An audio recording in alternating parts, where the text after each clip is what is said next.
Meus irmãos, nós estamos trabalhando nos domingos o caminho da generosidade. O caminho da generosidade. Temos percorrido esse caminho que nos fala sobre generosidade para darmos continuidade nesse tema. Eu convido os irmãos a abrirem comigo as suas Bíblias na carta de Paulo, do apóstolo Paulo, em Colossenses, no capítulo 2, no verso 13. Colossenses, capítulo 2, nós vamos ler a partir do verso 13.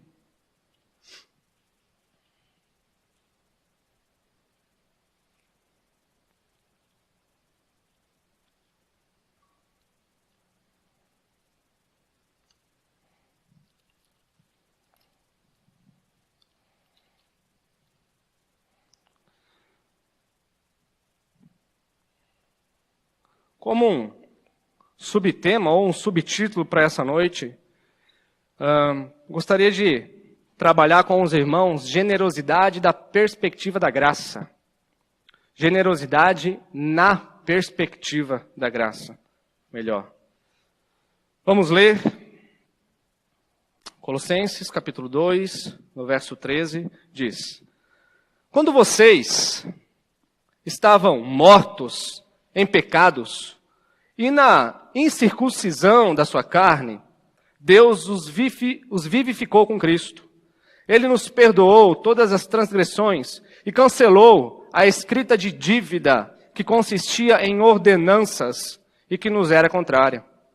Ele a removeu, pregando-a na cruz, e tendo despojado os poderes e as autoridades, fez deles um espetáculo público, triunfando sobre eles na cruz. Portanto, não permitam que ninguém os julgue pelo que vocês comem ou bebem, ou com relação a alguma festividade religiosa, ou a celebração das luas novas, ou dos dias de sábado. Estas coisas são sombras do que haveria de vir. A realidade, porém, encontra-se em Cristo. Não permitam que ninguém que tenha prazer numa falsa humildade e na adoração de anjos os impeça de alcançar o prêmio. Tal pessoa conta detalhadamente suas visões e sua mente carnal a torna orgulhosa. Trata-se de alguém que não está unido à cabeça, ou a Cristo, a partir da qual todo o corpo, sustentado e unido por seus ligamentos e juntas, efetua o crescimento dado por Deus. Já que vocês morreram com Cristo para os princípios elementares deste mundo, por que, como se ainda pertencessem a Ele, vocês se submetem a regras? Não manuseie, não prove, não toque. Todas essas coisas estão destinadas a perecer pelo uso, pois se baseiam em mandamentos e ensinos humanos. Essas regras têm de fato aparência de sabedoria, com sua pretensa religiosidade, falsa humildade e severidade com o corpo, mas não tem valor algum para refrear os impulsos da carne. Vamos orar?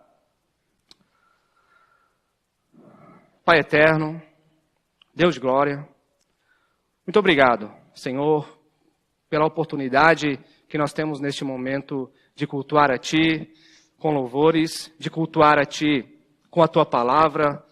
Senhor, nós entregamos aquilo que nós somos a Ti. Deus, nós sabemos que somos indignos de estarmos aqui diante da Tua presença, diante da Tua santidade, mas o Senhor nos chama. E se o Senhor nos chama, Pai, nós pedimos, Deus, transforma-nos, renova-nos, ó Deus. Renova a nossa mente, renova o nosso coração, Pai. Que a Tua palavra, ó Deus, realmente nos transforme cada vez mais a imagem e semelhança de Jesus Cristo em nossas vidas, para que nós possamos viver cada dia mais para a Tua glória, cada dia mais na Tua vontade, cada dia mais em Teus caminhos, Senhor. Pai, aqui está a Tua palavra, Senhor. Faça em nós o Teu querer. Senhor, transforma-nos, quebranta-nos diante de Ti, Pai. Transforma o nosso coração, no nome de Jesus. Amém. Meus irmãos, quando Paulo, ele escreve essa carta aos irmãos da igreja de Colossos, ele estava na sua primeira prisão lá na cidade de Roma. aquilo que é considerado a sua primeira prisão, né? Antes da sua segunda prisão, que ia resultar na sua morte, no seu martírio. Com relação à igreja de Colossos, Paulo, ele não é o fundador da igreja de Colossos, e ele nunca nem sequer pisou na cidade de Colossos, ele nem visitou, ele nunca teve um contato pessoal particular com a igreja de Colossos, mas com certeza ele teve ligação direta na fundação dessa igreja. É porque quando ele esteve em Éfeso, na região, na província de Éfeso, ele esteve nessa região por cerca de 3 anos. Então é muito provável que a pregação do apóstolo Paulo, ela tenha se espalhado por toda a província de Éfeso e tenha alcançado a cidade de Colossos. E alguém que ouviu da pregação, não se sabe, né, se é Epáfras ou não, que foi quem foi o portador dessa carta da igreja de Colossos, foi quem levou essa carta do apóstolo Paulo para a igreja de Colossos. Talvez tenha sido Epáfras, talvez não tenha sido Epáfras. Não se sabe ao certo quem é o fundador dessa igreja, mas é certo que a pregação do apóstolo Paulo gerou um grande impacto naquela região e até mesmo na cidade de Colossos. Então Epáfras foi esse homem que visitou Paulo na prisão, na sua primeira prisão na cidade de Roma, e Epáfras, ele vai até Paulo comunicando algumas coisas que estavam acontecendo na cidade de Colossos. Muitas coisas boas e muitas coisas ruins também, como a gente vai ver. A fé e o amor deles em Cristo era algo admirável na região. A fé desses irmãos amadureceu, cresceu, de uma certa medida que as pessoas na região olhavam para a fé deles e admiravam a fé que eles tinham em Cristo Jesus. Pelos frutos que eles demonstravam amadurecer em sua vida, né, na sua vida cristã, o amor deles no Espírito Santo, o amor deles no Espírito Santo que gerava comunhão, que gerava fraternidade entre aqueles irmãos, que gerava generosidade entre aqueles irmãos e a firmeza que eles tinham na fé. Apesar de muitas dificuldades, talvez muitos se deixavam levar pela perseguição e se abstessem da fé, mas talvez não eram verdadeiros convertidos, ou de fato não eram, ou algumas outras pessoas que aderiram aos falsos ensinos que estavam sendo pregados, um ensino legalista, como a gente já vai ver, que estava sendo pregado, mas muitas pessoas, elas perseveraram na fé, elas não abandonaram o nome de Cristo, não abandonaram a sã doutrina, o verdadeiro evangelho em suas vidas, e perseveraram na fé, mas também tinha algumas coisas muito ruins, como alguns ensinos que estavam atacando de frente o Evangelho, e querendo destruir a pregação do Evangelho na igreja de Colossos, como um ataque direto à supremacia de Cristo.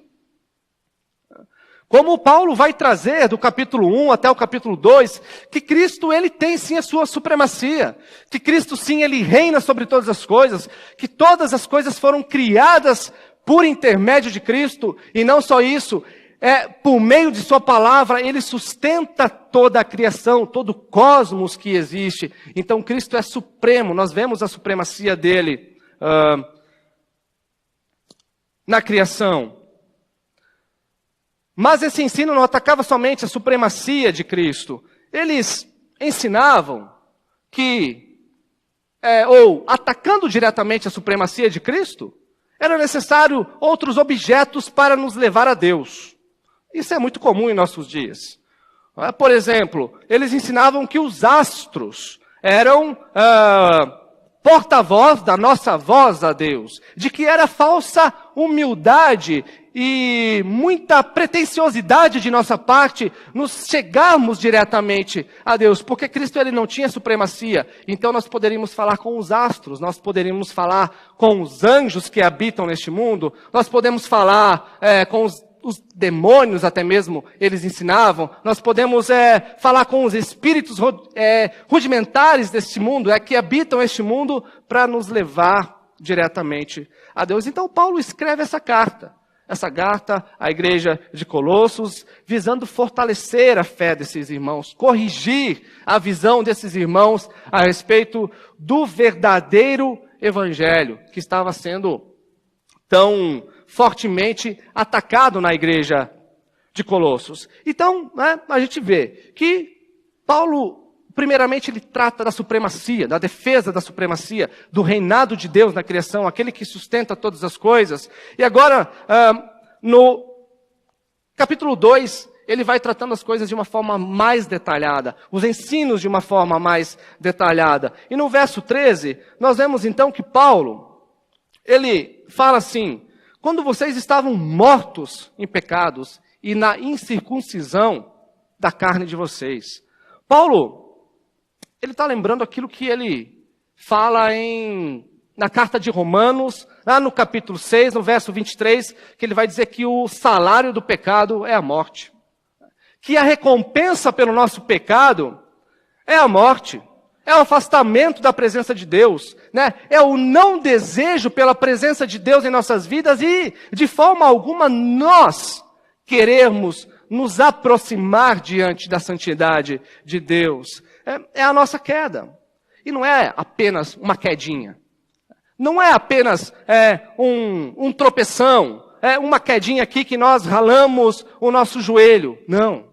É como se nós nos jogássemos, como se nós caíssemos de um prédio de 200 andares. Sabe? Um prédio de 200 andares e quando a gente encosta ao chão, podemos dizer assim, né? Quando a gente cai ao chão, pela força do impacto, a gente fica totalmente desfigurado. A nossa imagem e semelhança com Deus fica totalmente desfigurada. A nossa humanidade fica totalmente desfigurada. Então, quando Paulo fala que vocês estavam mortos em pecados, é morte.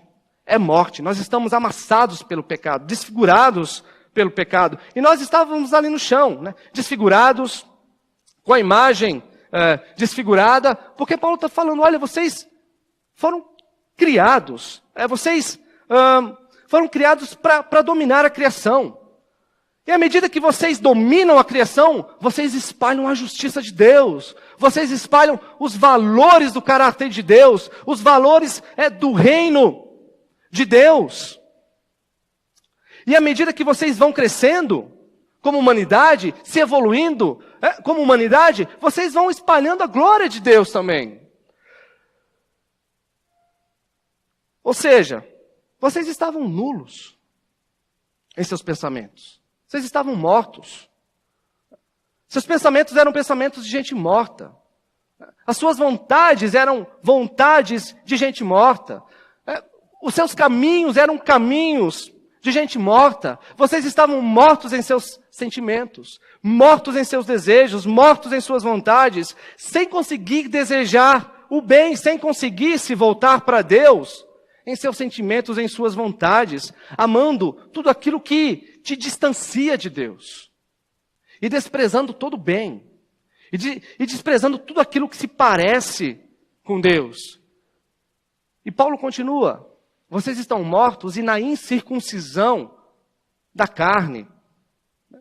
Ou seja, nem mesmo da descendência de Abraão vocês são. Vocês são um povo gentil. Vocês não são um povo eleito. Vocês não têm espécie de aliança nenhuma com Deus. O povo que não tem o que oferecer para Deus. Um povo totalmente incapaz de fazer algo de bom para sair dessa situação de morte. A situação de vocês é tão desesperadora, que vocês estão fracos, que vocês estão indispostos até mesmo para pedir socorro para Deus. Vocês não têm força para tal ato. Falta força, falta disposição. Mas Paulo continua. É como se ele dissesse, mas Deus, ele se faz generoso com vocês. Ele diz que Deus, ele os vivificou em Cristo.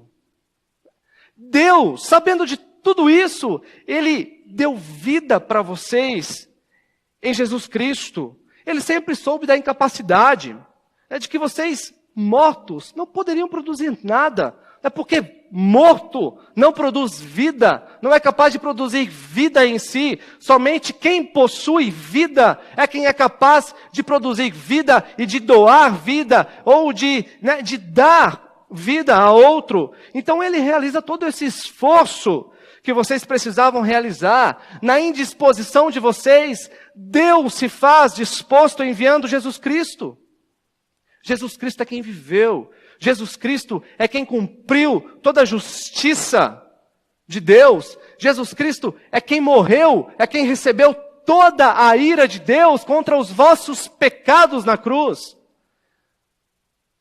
Mas Ele ressuscitou, Ele venceu a morte, e Deus então dá a vitória da morte de Cristo sobre a vida de vocês e os vivifica em Cristo Jesus.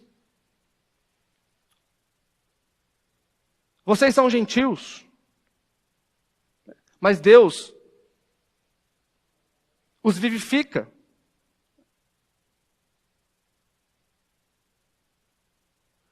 Deus é quem toca em vocês com graça. Deus é quem dá vida por meio da fé, nesse Cristo que venceu a morte. Deus é quem abre os olhos de vocês, é quem tira o pensamento de vocês dessa nulidade, da futilidade da vida. Deus é quem coloca pensamentos em vocês que não são mais os pensamentos de morte quando vocês estavam mortos nos seus delitos, nos seus pecados, mas Ele é quem abre o pensamento para que vocês tenham pensamentos de vida. Deus é quem toca com graça, ingere em vocês a capacidade para os desejos da vida, sentimentos da vida, emoções da vida. Tira cada um de vocês do caminho da futilidade, do caminho do desespero, do caminho da aflição, da angústia, e os conduz em caminho de vida, em caminho de esperança e em caminho de prazer. Mas não é qualquer prazer. Deus não se satisfaz em nos dar qualquer prazer que nós podemos encontrar aqui, mas Ele nos dá o prazer que nós encontramos nele mesmo. Nele mesmo. E Ele vai dizer que naquela cruz, Ele perdoa os nossos pecados, Ele perdoa as nossas transgressões, ou seja, aquela queda daquele edifício de 200 andares, o pecado que nos levou a pular desse edifício já não nos separa mais de Deus. Não há mais distância entre nós e Deus. Sabe por quê? Porque Cristo é quem assumiu a minha culpa. Cristo é quem assumiu a sua culpa, e em Cristo nós temos esse perdão, nós temos essa reconciliação, e a nossa vida está oculta em Cristo. É como Paulo vai dizer no começo do capítulo 1, em Colossenses, ele diz que a nossa vida está oculta em Cristo. Nós estamos como que escondidos em Cristo. Quando Cristo olha para mim, quando Deus olha para mim, quando Deus olha para cada um de nós aqui, Ele não enxerga nós, mas Ele enxerga somente Jesus Cristo, porque nós estamos escondidos dEle. E aí, nós podemos ler o versículo 23 do capítulo 6 de Romano, de forma completa. Se o salário do pecado é a morte, o dom gratuito é a vida eterna em Cristo Jesus. Não é? E no verso 14, ele diz que Ele cancelou a escrita de dívida. Ele cancelou a nossa dívida. Ele apagou essa lista de acusações contra nós, contra todos nós, por todas as dívidas que nós confessamos conforme a prescrição da lei. Paulo fala da confissão de dívida aqui, e ele usa uma palavra no grego que é keirografon. É uma nota escrita. Como se nós pegássemos essa nota e escrevêssemos todas as nossas dívidas e endossássemos essa nota. Nós reconhecemos que realmente pecamos, nós reconhecemos que realmente devemos a esse Deus e assinamos de próprio punho. É como uma nota promissória de um devedor. É só que ao invés de a gente pôr ali um valor estimado, um valor redondo, não existe esse valor. Porque é um valor inestimável. é um valor que nós não conseguimos calcular, né? Ou seja, é incalculável. Esse é o valor da nossa nota promissória. Esse é o preço pelo nosso pecado. Mas Paulo vai dizer que Deus apagou as nossas dívidas. Sabe, naquele tempo, a tinta para escrever esses documentos, para escrever qualquer documento que for, seja documento de dívida, seja documento de lei, a tinta que era utilizada, ela não tinha a química que tem hoje, né? Não tinha os ácidos que tem hoje. E a tinta, ela não era absorvida pelo material em que era escrito, ou era o papiro, né? Ou o pergaminho.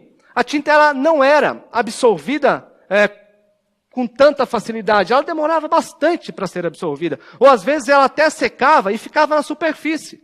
Era muito fácil de limpar. Ela só vinha com uma esponja, né? E limpar a superfície desse papel. E até mesmo, talvez esse papel era reutilizado para outros documentos.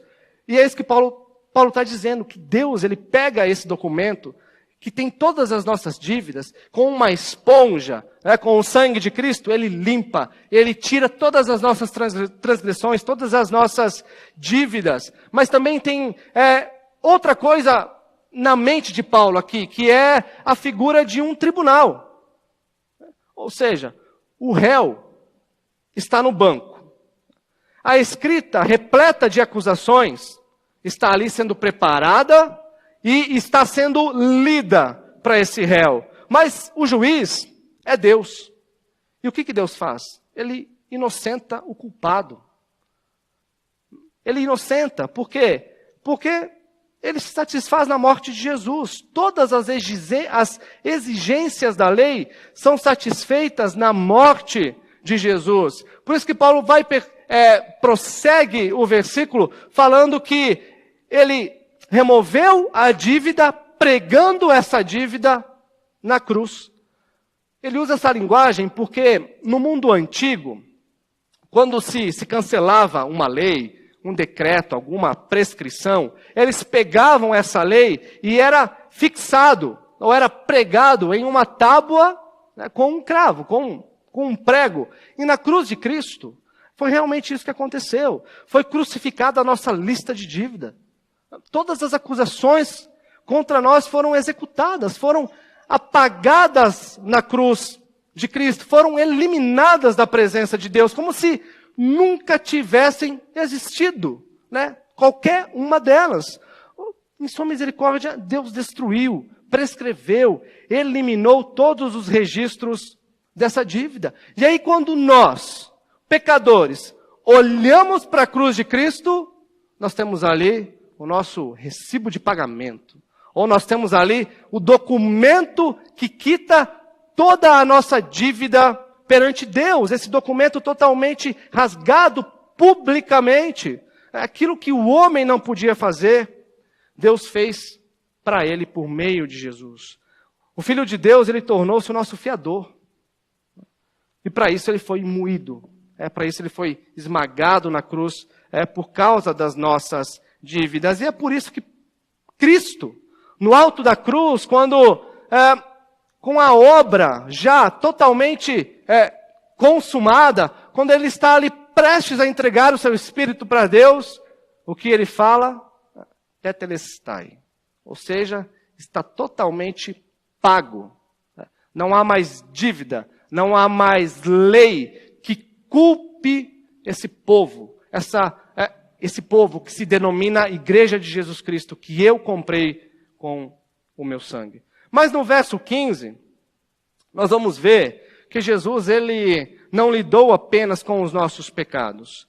O verso 15 vai dizer que ele, tendo despojado os poderes e as autoridades, fez deles um espetáculo público, triunfando sobre eles na cruz.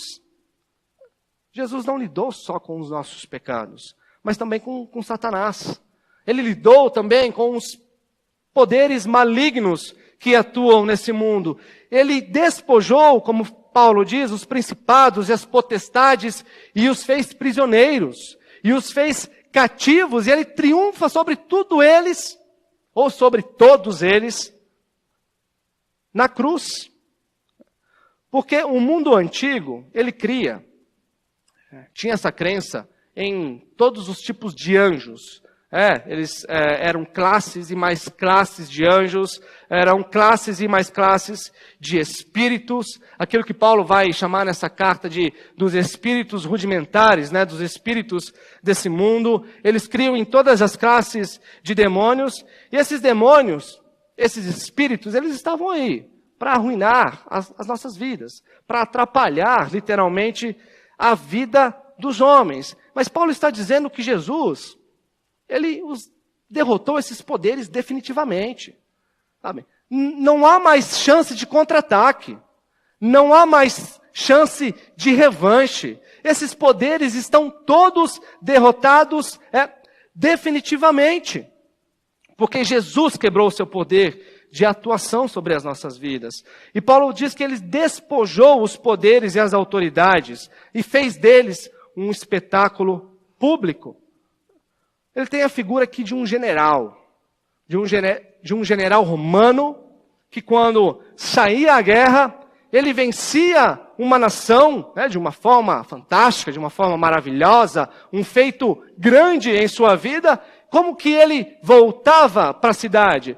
Ele caminhava com o seu exército atrás dele, pelas ruas do Império Romano, e esse exército inimigo derrotado atrás, sem as suas roupas, eles iam totalmente nus, despojados, sem os seus equipamentos ou suas armas de batalhas, com os seus reis, os seus governantes atrás. Ali totalmente derrotados, totalmente conquistados por eles. Então, por isso que Paulo diz que fez deles um espetáculo público, porque publicamente eles eram marcados também a fogo. Para dizer que agora eles pertenciam, eles eram escravos do Império Romano, que essas vítimas pertenciam a eles como despojo de guerra. E Paulo pensa em Jesus aqui como um triunfo, como um conquistador triunfal, que teve essa vitória cósmica.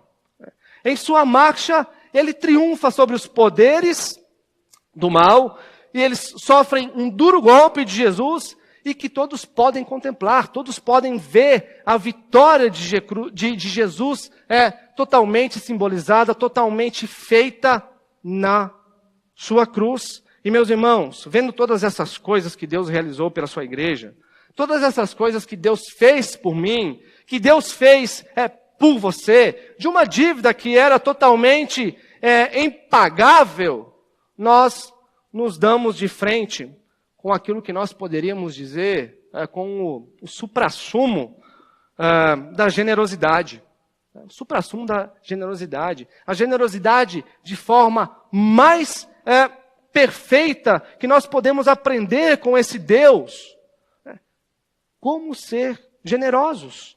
Porque generosidade é aquilo que alguém faz em favor de outro, sabendo que esse outro não tem nada para te oferecer em troca, sabe? E é contrário ao nosso espírito retributivo, né? Ao contrário daquilo que nós pensamos, se nós ganhamos algo, nós temos que retribuir. E a generosidade de Deus não nos possibilita a termos esse espírito retributivo. Porque a generosidade de Deus mostrada em sua graça, ela nos humilha. Ela mostra a nossa incapacidade. Nós não podemos ter essa expectativa de retribuição que o nosso tempo tem. É muito comum nós vemos esse espírito de retribuição aonde? Quando você ganha um presente, por exemplo, qual é um dos primeiros sentimentos, ou um dos primeiros pensamentos que você tem? Agora, quando essa pessoa fizer aniversário, eu vou ter que comprar um presente para ela. Não é? Ou quando nós sabemos que o aniversário dessa pessoa está chegando, a gente fica com essa necessidade de porque eu ganhei, eu preciso retribuir. Mas a generosidade de Deus é contrária. A obra de Deus em Cristo, ali nós aprendemos que a expectativa de retribuição, ela é contrária à lei do Evangelho. Porque a obra de generosidade vai daquele que muito tem para aquele que nada pode te oferecer. É desse Deus para que tudo tem para as nossas vidas e que nós nada podemos oferecer a Ele. Mas até com as nossas ofensas futuras Ele se faz generoso. Nós não temos nada para oferecer para esse Deus, mas Ele sabe que a única coisa que nós vamos dar a Ele no decorrer da nossa vida são as nossas ofensas, são os nossos pecados. E qual é a expectativa de retribuição que nós temos perante esse Deus? Como sermos generosos com esse Deus? Como nós queremos ser com as pessoas aqui na terra? Não há possibilidade, mas Ele se faz generoso. Ele perdoa os nossos pecados passados, Ele perdoa os nossos pecados presentes, mas também na cruz de Cristo, Ele já perdoa os nossos pecados futuros. Claro que isso não quer dizer que nós podemos viver como nós bem entendermos, porque a obra de santificação ela precisa se fazer presente em nossa vida. Mas é uma generosidade em que nós não podemos e não conseguimos, por mais que a gente quer ter uma expectativa de retribuição, nós nunca vamos conseguir retribuir.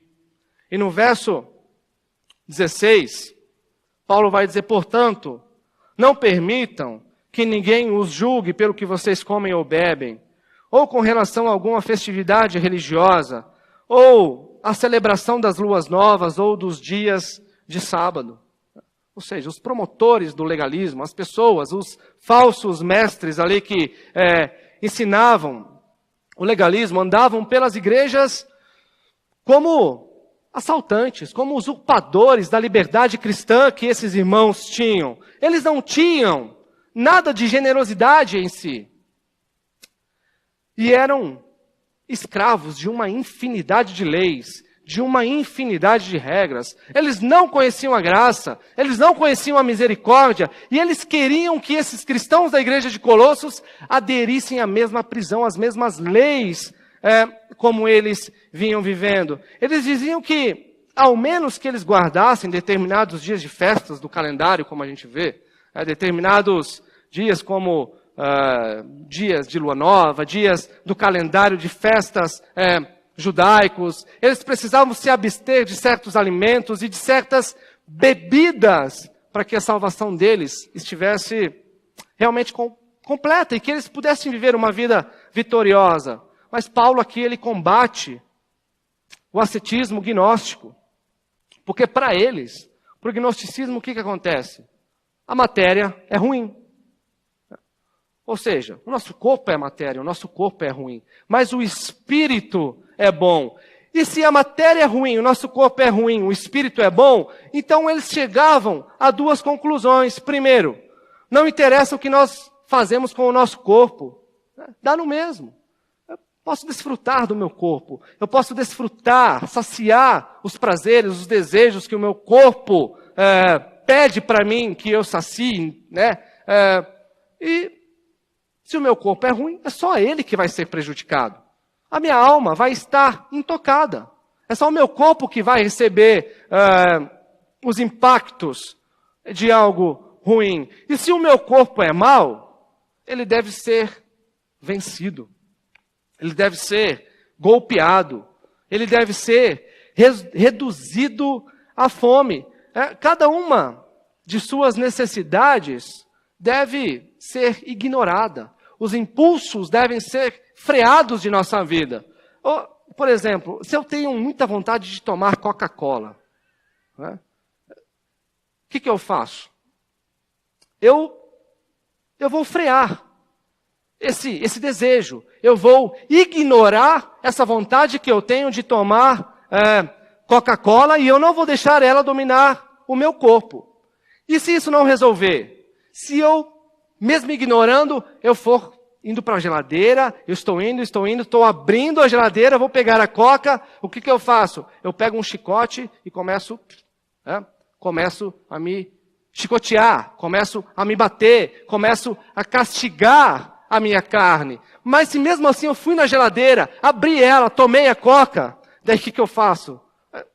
Daí eu vou viver uma vida seta. Eu vou para o meio do deserto. Eu vou para um lugar em que os meus olhos não podem ser tentados, para que eu não sinta o desejo, e que mesmo que eu sinta o desejo, eu não tenha onde recorrer para suprir esse desejo, aí eu vou me tornar um asceta. Ou seja, aí eu vou levar uma vida monástica. Por isso que muitos dos monastérios que existiram na Idade Média, eles tinham esse tipo de ensino, de me abster de muitas coisas, de castigar o meu corpo, também de ficar, por exemplo, 1 ano, 2 anos sem falar, em plena meditação, em plena reflexão da minha vida. Só que infelizmente isso não são coisas que ficaram lá, né? Isso são coisas que acontecem em nosso dia ainda.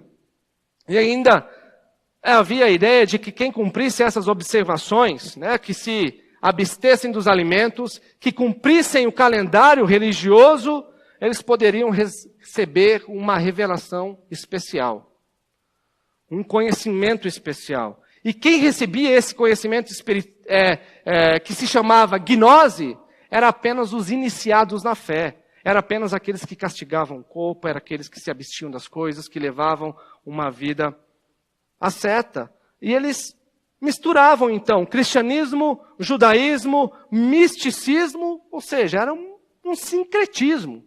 Pegava um pouco de cada, misturava e fazia um arcabouço de uma religião. E eles se preocupavam somente com aquilo que entrava no estômago. E não se preocupavam com aquilo que saía do coração. Eles se preocupavam com a forma, eles se preocupavam com a aparência e não com aquilo que eles eram. Não com a sua essência, não com a sua natureza. Comida, bebida, observações de datas especiais. Ou seja, todas essas coisas não têm nada a ver com a religião cristã, com o evangelho que nós conhecemos. Como Paulo vai dizer lá em Romanos, porque o reino de Deus não consiste em comida, não consiste em bebida, mas em justiça, paz e alegria no Espírito Santo. E aí no verso 17, Paulo diz que essas coisas são sombras. São sombras do que haveria de vir. A realidade, porém, encontra-se em Cristo. Ou seja, tudo isso, comida, bebida, dias de festas, dia de lua nova, os sábados, todos esses símbolos encontrados no Antigo Testamento era apenas sombra de algo melhor, de algo perfeito que havia de vir. Uma realidade que viria, e essa realidade se encontra plenamente em Cristo. Sabe, é como o Antigo Testamento. Ele é um holofote. Vamos pensar no Antigo Testamento como um holofote. E ele ilumina o corpo de Cristo. Então, durante todo o Antigo Testamento, nós temos a sombra de Cristo caminhando por ele. Porque o holofote está iluminando. Mas quando chega o Novo Testamento, não é mais a sombra, mas é a realidade perfeita que se manifesta em Cristo. A realidade plena, total, que se manifesta em Cristo. Porque todas as coisas eram sombras, agora a realidade se faz em Jesus Cristo. Não é mais uma realidade projetada. E a era cristã, ela liberta os homens dessa escravidão, ela liberta os homens desse legalismo, do medo que a superstição ela causa em nós. Liberta o homem dessas noções falsas e lhes dá todo o gosto da realidade que nós conhecemos imediatamente na pessoa de Jesus Cristo. Mas uma questão, ela nos intriga. Uma questão, ela pulsa em nossas mentes. Por que o legalismo, com toda a sua rigidez, por que o legalismo, com todo o seu fundamentalismo, com todo o seu peso sobre as costas, sobre os ombros dos homens, é tão popular e tão aceito pela maioria das religiões? Por que ao mesmo tempo que o homem sente esse peso, ele não consegue se desvencilhar do legalismo? Porque dentro desse sistema, o que é possível? é possível medir a nossa vida espiritual. Né? Já que para tudo nós gostamos de dar uma forma, né? Já que para tudo nós gostamos de dar um valor, nós gostamos de dar uma medida para as coisas, o legalismo nos possibilita tudo isso. Mas tudo isso é o contrário da espiritualidade, da generosidade que nós vamos encontrar no Evangelho. Porque o legalismo, ele privilegia a forma, ele privilegia a aparência, mas a generosidade que nós encontramos nos Evangelhos vai privilegiar a essência, vai privilegiar a natureza, vai privilegiar aquilo que nós somos. Aí nós encontramos a história do homem com sumos. É que nós conversamos domingo passado. Por quê? Porque para consumir, para ter, não é preciso ser. Apenas ter forma, apenas ter aparência. E aí, tudo isso te possibilita a ter algo. Mas para ser generoso, para dar, sabendo que você não pode ter a expectativa da retribuição do outro, sabe? Para isso é preciso mudança de essência. É mudança de natureza. É preciso mudança da nossa disposição interna. E quem prioriza a forma, prioriza o quê? Prioriza só a sombra. Prioriza tudo que é antiquado. Algo que não tem substância em si mesmo. É como na passagem do jovem rico. O jovem rico, ele tinha toda a aparência, ele tinha toda a forma, ele tinha tudo aquilo que ele precisava para ser dito como alguém abençoado, para ser dito como alguém que andava com a proteção da mão de Deus sobre a vida dele. Mas a gente vai ver que quando ele se depara com a bondade de Deus, com a bondade de Deus ali totalmente encontrada em Cristo, ele vai considerar essa bondade pesada demais para ele carregar. Senhor, não dá. Essa bondade não dá. Aquele bom mestre que eu tinha visto dá, mas essa bondade de vender todas as coisas e dar aos pobres, Senhor, essa não dá. Dá para mim não fazer muitas coisas ruins. Dá para mim não ser muitas coisas ruins. Mas fazer coisas boas não dá, Senhor. É muito pesado. É melhor ter. Eu prefiro não ser. E o legalismo, ao priorizar a forma, ele alimenta o nosso ego. Ele alimenta o nosso orgulho. E se tem algo que nós, seres humanos, gostamos, é de que o nosso ego seja alimentado. É que o nosso orgulho seja alimentado. Então o legalismo nos dá essa sensação de dever cumprido, a sensação de falsa humildade, a sensação de que nós triunfamos e que nós somos melhores do que aqueles que estão assentados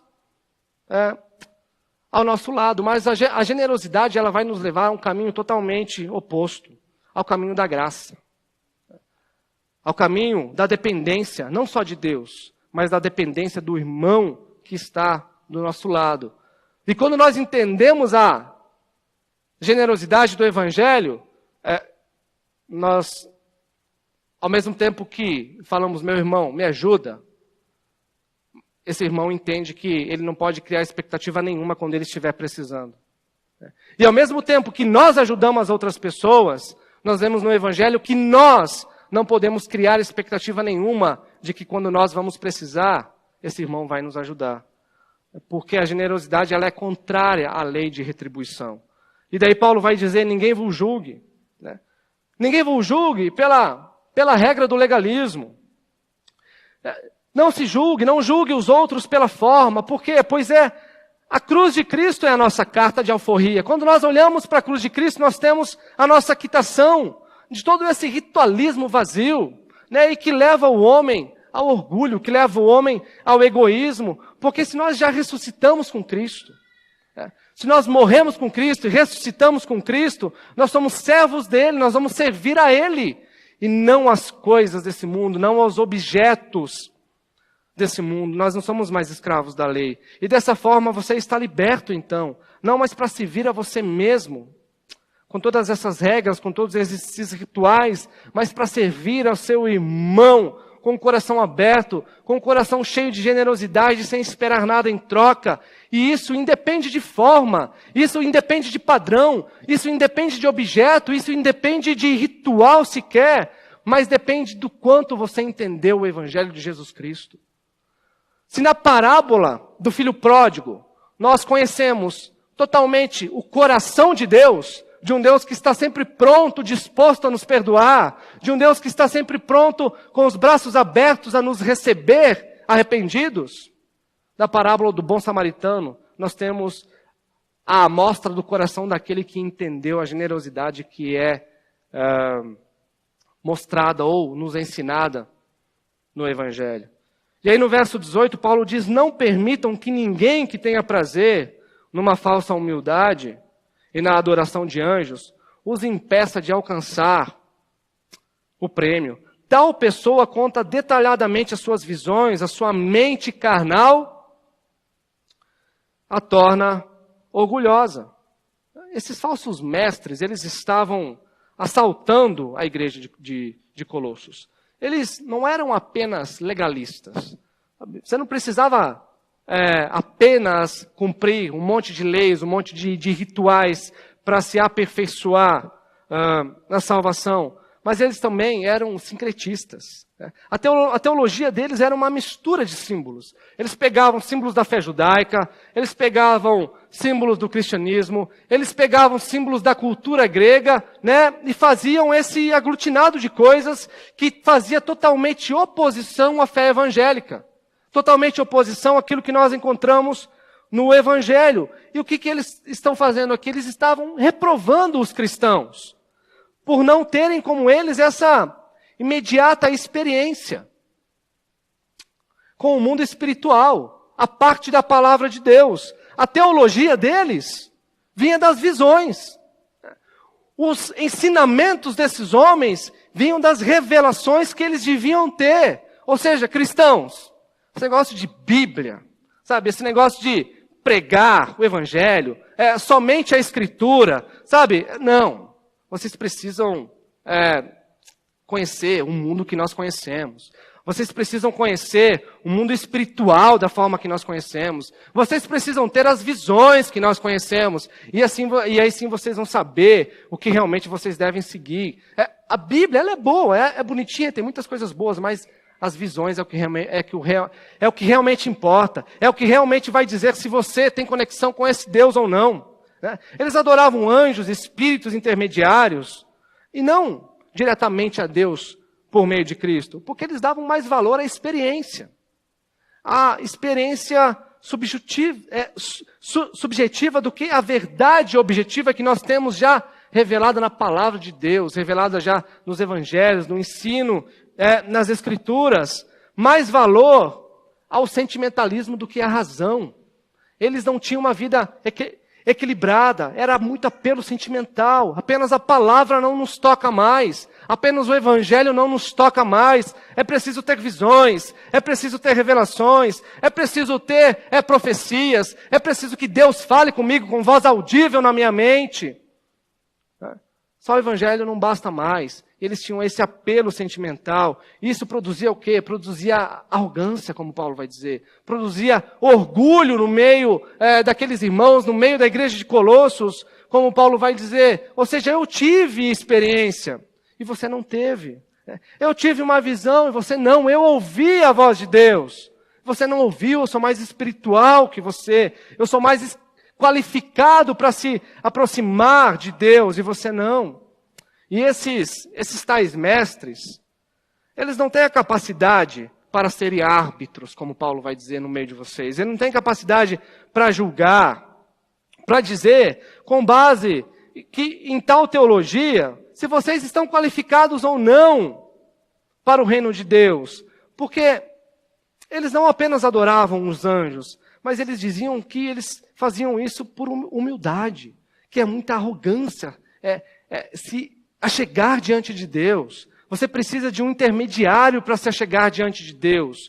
É muita arrogância. Você precisa ser mais humilde. Procure um astro, procure um anjo, procure alguma outra pessoa, procure um médium, procure algum espírito para se aproximar de Deus. Mas o que o autor de Hebreus vai nos dizer na sua carta? Que Cristo já adentrou de uma vez por todas no Santo dos Santos. E que nós, então, como filhos de Deus, nós podemos entrar com ousadia, com toda a coragem no Santo dos Santos, porque Cristo já realizou isso por nós. E nós podemos entrar diretamente em contato com esse Deus. Quando nós oramos, nós não precisamos de intermédio, porque Cristo é o nosso sumo sacerdote, é Ele que está à destra de Deus. E a Bíblia também afirma claramente que os anjos, eles não aceitam adoração. Em hipótese alguma. Quantas vezes no Antigo Testamento nós encontramos homens tentando adorar a anjos? No livro de Apocalipse, João vai se prostrar diante do anjo que está dando a revelação a ele, e ele diz que ele não é digno de receber adoração. Os anjos não recebem adoração. Então, eles ensinavam todo tipo de ensino que privilegia o que é a forma, o ritual no meio da comunidade cristã, que nos leva a uma falsa humildade. E a falsa humildade, ela sempre é traída pelo orgulho. O homem que pretende ser muito humilde, sabe, o homem que tem a pretensão de sempre estar mostrando a sua humildade, na realidade esse homem é o mais insuportável, orgulhoso que nós podemos ter. E tudo isso, atuando no meio da comunidade cristã, leva o quê? Leva os cristãos a se degladiarem. Leva os cristãos a lutarem entre si. Eles se tornam feras, que devoram umas às outras, procurando por todo o peso, toda a medida na espiritualidade, na religiosidade daquele irmão. Mas Paulo diz que a única forma que nós temos que pôr no nosso meio, a única medida, o único peso que pode existir no nosso meio é a pessoa de Jesus Cristo. E aí Paulo fala do prêmio. Esse prêmio é a comunhão, é a igualdade na graça, é a igualdade na humildade no serviço de Cristo, sabe? É a vida na direção do outro, é a generosidade sendo cada vez mais entendida pela comunidade, simplesmente pelo ato da salvação que é comum a todos nós. E no verso 19, Paulo vai dizer que esses mestres, eles estão desligados da cabeça. Eles estão desligados de Jesus Cristo, desligados da sua igreja. Eles não possuem conexão nenhuma, porque o sincretismo é isso, é um corpo morto, desligado de Jesus Cristo. E um dos maiores equívocos que a nossa geração, ela presencia ou presenciou, é de vermos uma fé que é pragmática. De vermos uma fé que ela é postada apenas nos resultados. Ou seja, se aliar um aglutinamento de pessoas, uma multidão de pessoas, então ali nós encontramos a verdade. Se a igreja está crescendo, é porque Deus está fazendo a igreja crescer. É obra de Deus. Mas essa conclusão ela é equivocada. Ela foi muito equivocada e continua ainda sendo equivocada em muitos lugares, porque nem tudo que cresce vem da verdade, nem todo sucesso ele vem necessariamente de Deus, porque essa sociedade ela é embriagada pelo sucesso. E o critério do que é correto mudou. Mudou radicalmente. O pragmatismo não se interessa pela verdade. Ele busca o que funciona. Ele busca o que dá certo. Não interessa o meio. Interessa apenas o final. E Paulo diz que essa é a falsa religião. É a falsa religião que não segue a Cristo, que não segue o cabeça. É a falsa religião que dá mais valor às visões, aos ensinos, às experiências dos homens do que a Cristo. Toda religião baseada em formas, em aparências, em expressões do homem, é um câncer para o corpo. E Paulo está dizendo que isso está destinado ao fracasso. Isso está destinado a destruir a igreja de Jesus Cristo. Isso que não procede de Deus. Porque todo crescimento que procede de Deus, ele leva o corpo, leva a comunidade à generosidade e não à individualidade. ou seja, não ao individualismo, leva ao se doar pelo outro, e não o julgar o outro, sabe? Leva o buscar a justiça na vida do meu irmão, e não salientar a injustiça que aquele irmão viveu. Leva a procurar a dignidade do outro, e não reforçar a falta de espiritualidade. Leva em querer ver a forma de Cristo na vida do outro, e não salientar o pecado na vida do outro. Não que nós não temos que combater o pecado, mas a generosidade nos leva a ver além do pecado. Aquela pessoa que precisa de arrependimento, que precisa voltar para Deus. Então Paulo, ele condenou o gnosticismo, condenou o legalismo, condenou o sincretismo, e agora ele vai concluir do verso 20 ao 23, ele condena o ascetismo.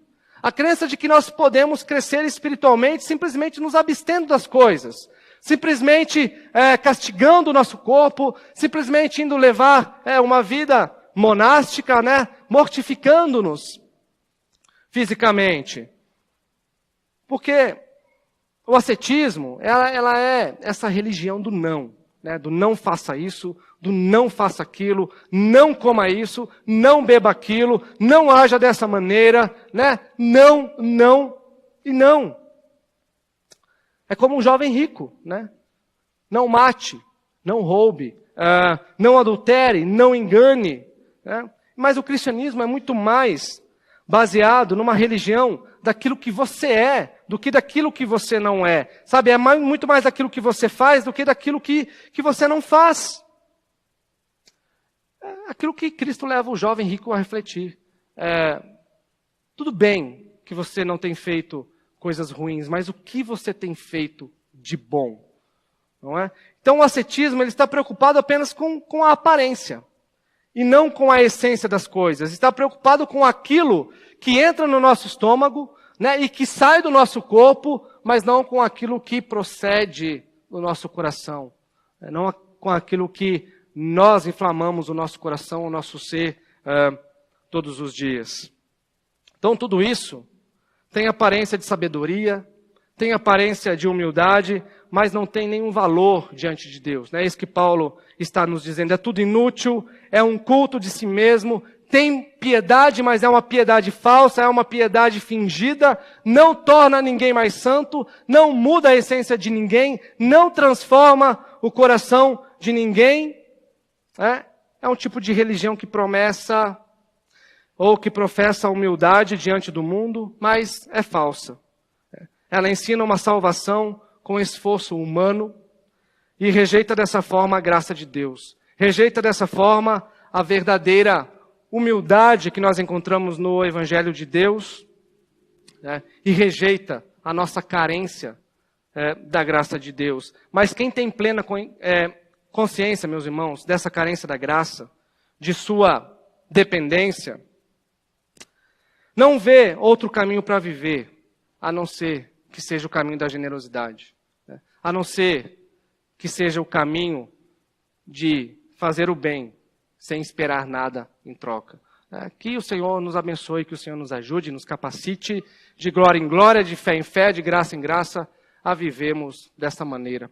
Vamos orar, vamos nos levantar.